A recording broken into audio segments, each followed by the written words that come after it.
La musique chrétienne est-elle toujours le chemin qui mène à Dieu ou est-elle devenue tout simplement une descente en enfer? Autrefois, moyen de prêcher la bonne nouvelle, n'est-elle pas finalement devenue un simple instrument au service de Satan? Tout à l'heure donc, on en parle et ce sera avec notre invité du jour. Fatma Bey, bonsoir. Bonsoir. Merci d'avoir accepté notre invitation. Vous questionnez en 330 pages exactement la musique chrétienne. Et en fait, ce n'est pas à tort parce que vous questionnez plus précisément ces sources d'inspiration ésotérique aux origines païennes, avec tout ce cafouillage doctrinal au rythme mondain, on peut parler ainsi. Mais en réalité, vous trouvez que la musique chrétienne est en pleine crise d'identité. Vous la comparez même à ce que je dirais, et là j'emprunte une expression de votre éditeur, à un terrain marécageux. Oui, la musique chrétienne est un marécage crépusculaire, dans lequel se trouvent des crocodiles, des serpents, des crabes, des poissons et des hommes. Et donc c'est un piège pour tous ceux qui pensent que les paroles dites bibliques suffisent. Elle est un moyen, utilisé par le diable, de nous manipuler, de nous conduire vers des zones d'ombre, des zones ombrageuses, des zones pour lesquelles nous ne sommes pas destinés. En réalité, la musique chrétienne est devenue une hypocrisie. Elle est devenue un moyen par lequel ceux qui veulent gouverner le monde et ceux qui veulent nous infiltrer ont choisi de nous mouler, de nous moduler, afin que nous soyons ce qu'ils veulent que nous soyons. Donc, pour me résumer, les paroles bibliques, entre guillemets, ne sont qu'un piège, ne sont qu'un prétexte, un parapluie qui voile, et heureusement mal, les dessous qui sont tout à fait à mettre à nu. Dès le départ, vous parlez de musique chrétienne, c'est comme ça que c'est intitulé, la face cachée.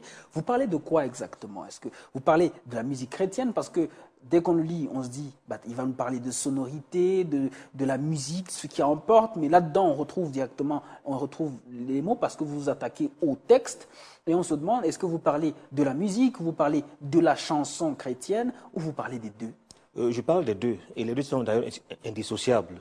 La musique, c'est tout ce qui touche l'émotion, tout ce qui parle de la vibration d'une fréquence, d'une énergie, et qui déclenche une émotion pour nous amener à des comportements. Donc les textes, les sonorités, les arrangements, les orchestrations, tout cela, c'est de la musique. Et de ce point de vue, la musique dite chrétienne, surtout, est un phénomène à étudier de très près, parce qu'elle n'est pas ce qu'on croit qu'elle est. Elle est un moyen, comme je l'ai dit au départ, de nous manipuler et de nous conduire à des attitudes, à des comportements, à des actions qui ne sont pas toujours bonnes.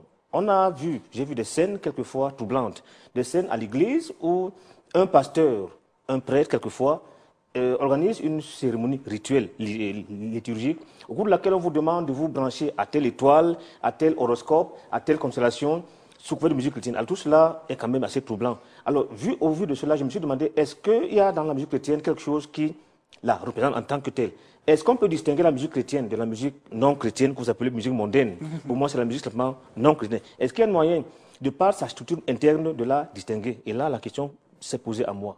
Alors votre premier constat, c'est justement que la musique chrétienne a vraisemblablement perdu ses repères et vous vous dites qu'elle a cessé de s'inspirer de la Bible et donc de sa principale source d'inspiration pour s'inspirer de ce qui aujourd'hui en réalité n'est qu'un instrument du diable et donc une musique des pop stars et autres. Et c'est à cela que vous consacrez votre première partie riche de 158 pages, la plus grande des deux. Et pourquoi vous décidez d'attaquer par là? Oui, parce que la musique des pop stars est une musique qui inquiète la société. Les phénomènes de Lady Gaga, qui est la poupée des Illuminati, comme on l'appelle, Rihanna et autres, ça inquiète. Maintenant, je me suis demandé, les chrétiens peuvent se réfugier dans la musique chrétienne, mais est-ce que cela est un monde meilleur? Là, il a fallu d'abord décrypter la musique populaire, la musique profane, entre guillemets, la décrypter, voir et conclure qu'elle n'est pas en réalité une musique qui conduit à l'épanouissement de l'homme. Maintenant, la musique chrétienne n'est qu'un reflet.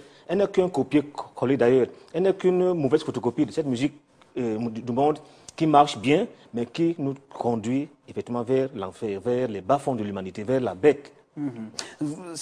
On est là en pleine industrie musicale. Vous parlez là du showbiz avec ces messages subliminaux et ces paroles d'une obscénité, ma foi, diabolique. Et je vais vous lire un extrait. Et là, je m'arme de courage parce que les mots sont forts. Dans Good Girl Gone Wild, Madonna caricature par exemple le psaume 51 de David. À la place des paroles de David, je t'ai désobéi, je le reconnais, ma faute est toujours là, devant moi.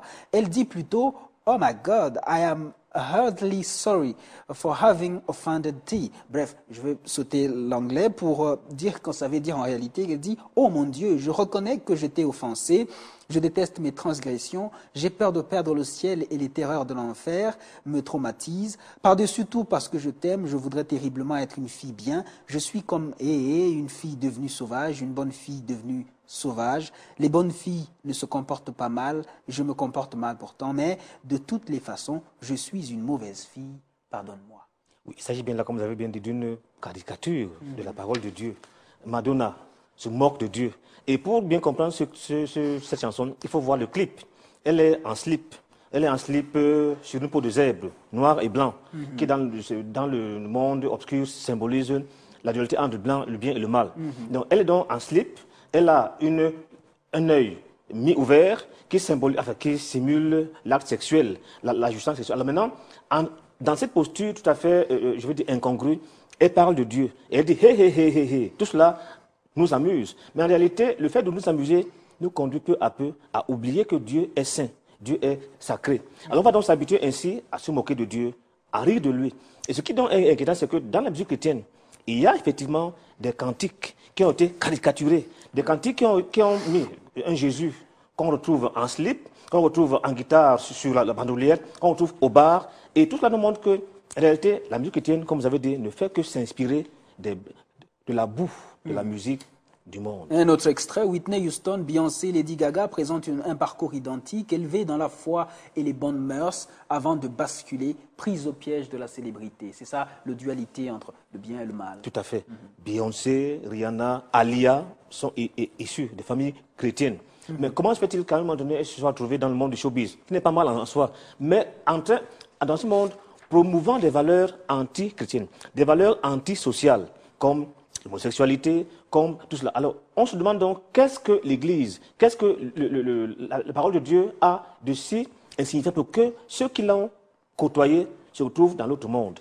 Et finalement, donc, on se rend compte que la musique est un terrain qui nous conduit vers les bas-fonds. Vous insistez beaucoup sur Rihanna. Je suis prête, mais attends ton tour. C'est l'un de ses célèbres clips. Come on, Red Boy, boy. Can you get it up? Come here, Red Boy, boy. Is you big enough? Take it, baby. Bref, en français, c'est encore plus expressif. Ce soir, je laisserai ça réchauffer. Ce soir, je te laisserai m'envoyer en l'air. Ce soir, bébé, nous pouvons faire ça. Bref, ce sont des extraits très d'une obscénité effectivement remarquable. Et pire encore avec Kelly Rowland, que vous parliez. Vous dites enfonce-le dans moi. On est là vraiment, on se croirait dans un film pornographique où on se retrouve avec des textes accompagnés par des sonorités qui emportent les gens et qui finalement finissent par corrompre leur caractère et vous regrettez en fait, vous constatez malheureusement en voyant que aujourd'hui la musique chrétienne s'inspire un peu de ce genre de style et a fini par débraver dans ce sens. Et puis donc dans la deuxième partie, Patmabé, dans la deuxième partie du livre, vous insistez beaucoup sur les dessous de l'affaire et en première place, il y a le cafouillage doctrinal. En réalité, au départ, j'ai cité un texte, Jean le Duc, qui décrit les nombreux Jésus que tout le monde s'est fabriqué. Le Jésus des homosexuels, le Jésus des rosicruciens, le Jésus des francs-maçons, le Jésus des chrétiens, ainsi de suite. Donc, chacun de nous s'est fabriqué, s'est créé un Jésus. Et ces Jésus donc sont prêchés dans nos églises. Et ces Jésus donc se retrouvent dans la musique. Les musiques expriment, sont tributaires de ce dogmatisme, de ce cafouillage de l'église. Alors, les musiques donc, que nous voyons à l'église, que nous chantons, que nous écoutons, en fait, s'inspirent de quoi? Est-ce de la parole de Dieu? Est-ce de la Bible? Ou alors, des doctrines que nous sommes nous-mêmes fabriquées? Et dans quel but? Voilà pourquoi on s'aperçoit que la musique chrétienne, en réalité, n'est pas chrétienne. Elle est une musique religieuse parce qu'elle évoque le sacré. Mais en réalité, elle évoque les pensées des hommes qui ont voulu mettre en place une idéologie, comme on l'a dit au départ, laquelle nous conduit peu à peu vers un monde, entre le beau, le laid, le vrai et le faux. À la fin, on ne se retrouve plus dans un monde dans lequel tout à fait le vrai et le faux finissent par se mélanger. La caricature de Cantique, Jésus au bar, c'est comme cela que vous l'intitulez. Cantique transformé en chanson de buveur. Jésus mon pote, adoration et louange en argot. Jésus mon gars, le Christ est sexy. Jésus ma superstar, le Christ est un hippie. Hippie. Là, c'est Johnny Hallyday. Ça, c'est une chanson de Johnny Hallyday. Il est un hippie.